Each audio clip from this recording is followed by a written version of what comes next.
यदि नई दुनिया पुरानी दुनिया से भिन्न है, तो नई दुनिया को पुरानी दुनिया से अधिक धर्म की जरूरत है। दोस्तों, ये बात किसी और ने नहीं, बल्कि जाति प्रथा के खिलाफ सबसे बड़ी लड़ाई लड़ने वाले देश के पहले लॉ मिनिस्टर और संविधान सभा के अध्यक्ष डॉक्टर भीमराव अंबेडकर ने कही थी। 1950s में अंबेडकर ने यह बात बुद्ध धर्म के सपोर्ट में लिखे अपने एक आर्टिकल में कही थी। दोस्तों, अंबेडकर का मानना था कि धर्म के बिना भारत के दलित समाज का उद्धार नहीं हो सकता। लेकिन जिस धर्म से यह दलित समाज जुड़ा हुआ है, उस हिंदू धर्म के सभी रीति रिवाज दलितों के उत्थान में कभी भी सहायक नहीं होंगे। इसीलिए अंबेडकर ने बहुत पहले सोच लिया था कि उन्होंने जिस धर्म में अपनी पहली सांस ली थी, उसी में आखिरी सांस नहीं लेंगे, क्योंकि हिंदू धर्म की वर्ण व्यवस्था दलितों का शोषण ही करती रहेगी। डॉक्टर अंबेडकर का कहना था कि भारत भले ही अंग्रेजों की गुलामी से आजाद हो जाए, लेकिन वो आजादी तब तक असली आजादी नहीं होगी जब तक भारत से जाति प्रथा खत्म नहीं हो जाती। इसीलिए असली आजादी की तलाश में अंबेडकर ने दलित समाज से हिंदू धर्म छोड़ने की अपील की। लेकिन बड़ा सवाल यह था कि हिंदू धर्म छोड़ देने के बाद आखिर कौन सा धर्म इस शोषित वर्ग के लिए एक बेहतर विकल्प रहेगा।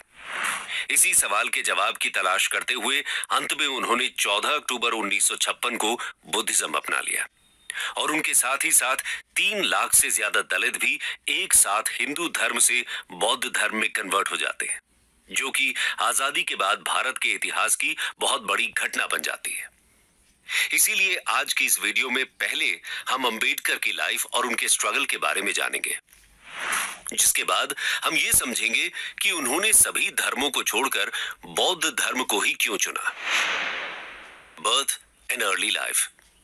दोस्तों, भीमराव अंबेडकर का जन्म 14 अप्रैल 1891 को मध्य प्रदेश के म्हाऊ डिस्ट्रिक्ट में हुआ था, जहां उनके पिता ब्रिटिश आर्मी में काम करते थे और कास्ट से महार थे। भीम के पिता का नाम रामजी मालोजी सकपाल और मां का नाम भीमाबाई था। अंबेडकर अपने माता पिता की 13वीं संतान थे। दोस्तों, छोटी उम्र में भी भीम को अपने साथ होने वाला अलग व्यवहार परेशान करता था, लेकिन इस डिस्क्रिमिनेशन के बावजूद अंबेडकर ने अपनी पढ़ाई लिखाई से ध्यान नहीं हटाया। भीम की किस्मत कुछ मायनों में अच्छी भी थी। स्कूल में एक टीचर थे जो ऊंची जाति से होने के बावजूद भीम को काफी पसंद करते थे। उनका नाम था कृष्णाजी केशव अंबेडकर। इन्होंने ही भीम का लास्ट नेम अपने खुद के सरनेम अंबेडकर में चेंज किया। भीम के टीचर्स के बार बार कहने पर रामजी भीम की पढ़ाई के लिए बॉम्बे मूव कर गए। भीम इंडिया के one of the best schools Elphinstone high schools में दाखिला ले पाते हैं। इस बड़े शहर में जहां लाइफ विलेजेस से ज्यादा मॉडर्न थी, भीम पाते हैं कि उन्हें अभी भी अनटचेबल बोला जाता है और ऐसे ट्रीट किया जाता है जैसे कि वो बहुत अलग और खराब हैं। यहां तक कि उनके फेमस स्कूल में भी ऐसा ही होता था। खैर, इसी बीच 17 साल की एज में भीम ने मैट्रिकुलेशन एग्जाम पास कर लिया। अपनी कम्युनिटी से वो ऐसा करने वाले पहले इंसान थे। उस समय अर्ली मैरिजेस कॉमन हुआ करती थी, तो इसी साल भीम की शादी रामाबाई से कर दी गई। भीम ने पढ़ाई में अपनी मेहनत जारी रखी और नेक्स्ट इंटरमीडिएट एग्जामिनेशन डिस्टिंक्शन के साथ पास किया। लेकिन आगे की पढ़ाई के लिए पिता के पास पैसे नहीं थे।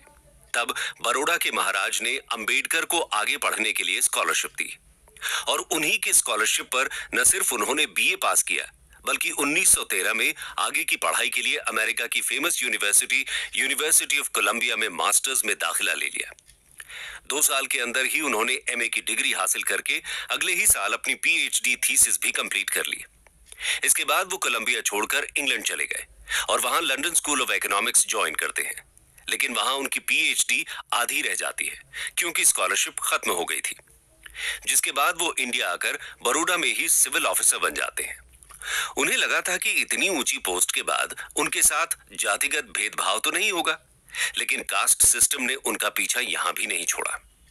ऑफिस का पीएन भी उन्हें उनकी जाति की वजह से डिस्क्रिमिनेट करता है, इसीलिए वो यहां भी जॉब नहीं कर सके।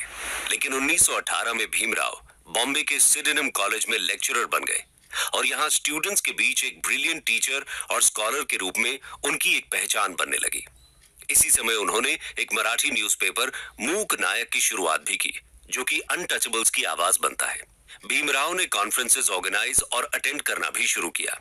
क्योंकि वो जान चुके थे कि दलित्स की सफरिंग्स को पब्लिसाइज करने की जरूरत है और उनके इक्वल राइट्स के लिए फाइट करना भी जरूरी है। उनकी खुद ही जिंदगी ने उन्हें इस संघर्ष की अहमियत समझा दी थी।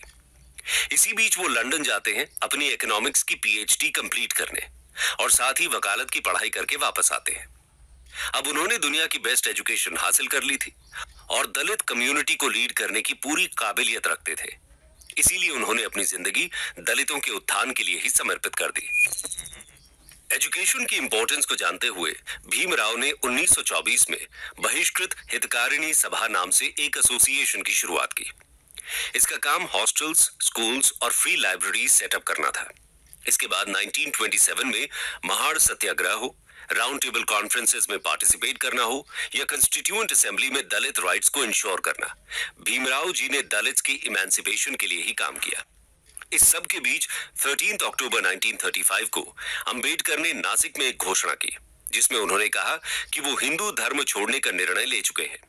इसके एक साल बाद 1936 में महार सम्मेलन के दौरान उन्होंने एक और भाषण दिया, जो मुक्ति कोण पथे यानी मुक्ति का मार्ग क्या है नाम से पॉपुलर हुआ, जिसमें उन्होंने पूरी डिटेल में लॉजिक दिए कि दलितों को अपना धर्म क्यों बदल देना चाहिए। और यहीं से शुरू हुई हिंदू धर्म छोड़ने की कहानी। लेकिन करीब 20 साल तक वो ये नहीं तय कर पाए कि उन्हें कौन सा धर्म अपनाना चाहिए। इसीलिए आइए ये जानते हैं कि उन्होंने 20 साल बाद जाकर बौद्ध धर्म को कैसे और क्यों चुना। दोस्तों, अंबेडकर ने हिंदू धर्म छोड़ने और बौद्ध धर्म अपनाने से पहले सभी धर्मों के बारे में विचार किया। अगर उनके शुरुआती आर्टिकल्स और लेक्चर्स को देखें तो उनमें अंबेडकर इस्लाम की ओर इंक्लाइन दिखाई देते थे। 1929 में उन्होंने बहिष्कारी भारत में नोटिस टू हिंदुइज्म में लिखा कि धर्म परिवर्तन करना है तो मुसलमान बनो। लेकिन उनके इस रवैये से हिंदूवादी ऑर्गेनाइजेशन थ्रेटन फील करने लगे। इसी वजह से इन ऑर्गेनाइजेशंस ने अंबेडकर के सामने आर्य समाज या सिख धर्म चुनने का प्रस्ताव रखा। लेकिन कुछ ही सालों में अंबेडकर को सिख धर्म में भी जाति प्रथा दिखाई देने लगी। इसीलिए उन्होंने सिखिज्म का विचार छोड़ दिया। अब अगर बात करें कि बौद्ध धर्म को चुनने के पीछे उनकी क्या सोच थी, तो इस सवाल का जवाब हमें Buddha and the future of his religion नाम के एक आर्टिकल से पता चलता है। इस आर्टिकल में उन्होंने दुनिया के सबसे बड़े 4 धर्मों को कंपेयर किया है, जिसमें बौद्ध, हिंदू, क्रिश्चियनिटी और इस्लाम शामिल है। अंबेडकर ने उन 20 सालों में चारों बड़े धर्मों के संस्थापकों, पैगंबरों और उनके अवतारों को डिटेल में समझने की कोशिश की, जिसमें उन्होंने जब जीसस के बारे में सोचा तो उन्हें पता चला कि जीसस खुद को ईश्वर का बेटा कहते हैं और अपने फॉलोअर्स से ये कहते हैं कि जिसे भी ईश्वर के पास पहुंचना है उन्हें जीसस को गॉड्स सन मानना ही होगा। ऐसा ही कुछ इस्लाम धर्म के पैगंबर प्रॉफिट मोहम्मद साहब के साथ भी था। मोहम्मद साहब भी यही कहते हैं कि मुक्ति चाहने वालों को उन्हें खुदा का पैगंबर मानना होगा। साथ ही ये बात भी स्वीकार करनी होगी कि वो ही इस्लाम के आखिरी पैगंबर हैं। क्रिश्चियनिटी और इस्लाम के बाद जब उन्होंने हिंदू धर्म में देखा तो उन्हें पता चला कि इस धर्म में पैदा हुए अवतारी पुरुष खुद को ही ईश्वर कहते थे, खुद को ही परम पिता परमेश्वर की संज्ञा भी देते हैं।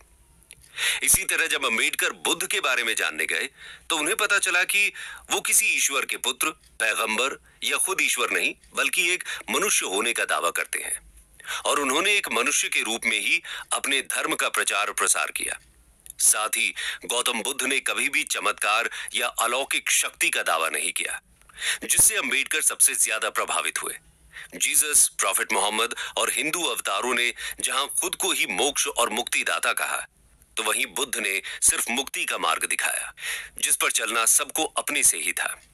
इसके अलावा बौद्ध धर्म में अंबेडकर को बाकी धर्मों से ज्यादा लॉजिक, रैशनैलिटी और गलती करने की गुंजाइश भी नजर आई, जो कि उन्हें बाकी किसी धर्म में नहीं दिखी।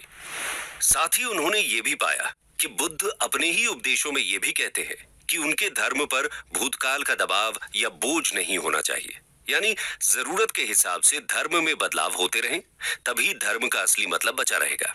जबकि बाकी के किसी धर्म में किसी भी तरह के बदलाव की कोई गुंजाइश छोड़ने का जोखिम नहीं उठाया गया। इन्हीं सब बातों से प्रभावित होते हुए अंबेडकर धर्म के बारे में कहते हैं कि धर्म को विज्ञान और तर्क की कसौटी पर खरा उतरना चाहिए। धर्म को यदि वास्तव में कार्य करना है तो उसे बुद्धि या तर्क पर आधारित होना चाहिए। जिसका दूसरा नाम विज्ञान है। यानी एक तरह से वो ऐसे धर्म की तलाश में थे जिसमें वैज्ञानिकता मौजूद हो, जो उन्हें आखिरकार बौद्ध धर्म में मिली। बौद्ध धर्म चुनने के पीछे उनका एक और बड़ा कारण था, और वो था महिलाओं का समान अधिकार। दरअसल बौद्ध धर्म में वुमेन की पोजीशन को अंबेडकर इक्वालिटी का सबसे बड़ा प्रूफ मानते थे। उनका यह कहना था कि दुनिया ने बुद्ध को नॉन वायलेंस तक ही सीमित कर दिया, जो कि एक महान थियोरी है, लेकिन बुद्ध ने अहिंसा के साथ ही साथ समानता की भी शिक्षा दी है, जिसमें पुरुष और स्त्री को एक समान मानने वाला बौद्ध धर्म इकलौता धर्म है। साथ ही बुद्ध जहां शूद्रों को अपने साथ बिठाते थे, तो अपने संघ में स्त्रियों को भी भिक्षु बनाते थे, जो उस वक्त उनकी प्रोग्रेसिव थिंकिंग का एक उदाहरण था, जिससे अंबेडकर दलित और स्त्री के अधिकार के लिए सबसे सही मानते थे। इन्हीं सब कारणों से उन्होंने आखिरकार 14 अक्टूबर 1956 को 3,65,000 लोगों के साथ नागपुर में पूरे विधि विधान से बौद्ध धर्म अपना लिया। दोस्तों, आपको बता दें कि अंबेडकर के धर्म परिवर्तन के विचार से गांधी जी कभी खुश नहीं थे। उनका कहना था कि धर्म कोई कपड़ा नहीं है जिसे उतार कर बदला जा सकता है। गांधी समाज सुधार के रास्ते से ही दलितों के उत्थान में विश्वास रखते थे, लेकिन गांधी से अलग राय रखने वाले अंबेडकर ने अपना धर्म बदल ही डाला। दोस्तों, कुछ लोगों का यह भी कहना है कि अंबेडकर ने बौद्ध धर्म गांधी जी के प्रति सम्मान दर्शाने के लिए ही चुना। ऐसा इसलिए क्योंकि अंबेडकर अपना धर्म परिवर्तन तो करना चाहते थे, यहां वो गांधी जी से अग्री नहीं कर सकते थे, लेकिन उन्होंने बौद्ध धर्म इसलिए भी चुना क्योंकि वो भारत के सनातन परंपरा से ही निकला हुआ एक धर्म था, जो किसी और देश से भारत में नहीं आया था। ऐसा करके उन्होंने गांधी और अपने मतभेदों को बनाए भी रखा और गांधी के सनातन धर्म की अवधारणा से दूर भी नहीं गए। लेकिन इन बातों का कोई लिखित प्रमाण नहीं मिलता है। दोस्तों, अंबेडकर के धर्म परिवर्तन को असल में दलित बौद्ध धर्म आंदोलन के नाम से इतिहास में दर्ज किया गया। इस आंदोलन से प्रभावित होकर लाखों दलितों ने हिंदू धर्म छोड़कर बौद्ध धर्म अपना लिया, जिस वजह से 1950s तक जहां देश में महज 1.5 लाख लोग ही बुद्धिस्ट थे, तो वहीं 1960s तक ये संख्या 32 लाख तक पहुंच गई। आपको बता दें कि धर्म परिवर्तन के 2 महीने बाद ही अंबेडकर की डेथ हो गई और उनकी मौत के कारण यह आंदोलन ज्यादा आग नहीं पकड़ सका और वो धीरे धीरे धीमा हो गया। हालांकि आज भी हम दलितों के बौद्ध धर्म में कन्वर्ट होने की खबर सुनते रहते हैं, जो अंबेडकर जी के एक्ट से ही इंस्पायर्ड कहे जा सकते हैं। कंक्लूजन। दोस्तों, डॉक्टर भीमराव अंबेडकर ने जिस तरह से समाज में फैली गहरी जाति प्रथा को खत्म करने की कोशिश की, उसमें वो काफी हद तक सफल भी हुए। उन्हीं की वजह से आज देश में लोअर कास्ट के लोगों के जीवन में शिक्षा, सरकारी नौकरी और सामाजिक जगहों पर उनकी उपस्थिति को तय किया जा सकता है। उनके इन्हीं प्रयासों में इस धर्म परिवर्तन के आंदोलन को देखा जा सकता है, जिसके जरिए वो लोगों को 4 वर्ण की इस व्यवस्था से मुक्त करना चाहते थे, जिसमें वो पूरी तरह से सफल भले ही न हुए हों, लेकिन जातिगत भेदभाव के खिलाफ विरोध जताने के लिहाज से इस आंदोलन को जरूर सफल माना जा सकता है। स्टडी IQ IAS अब तैयारी हुई अफोर्डेबल।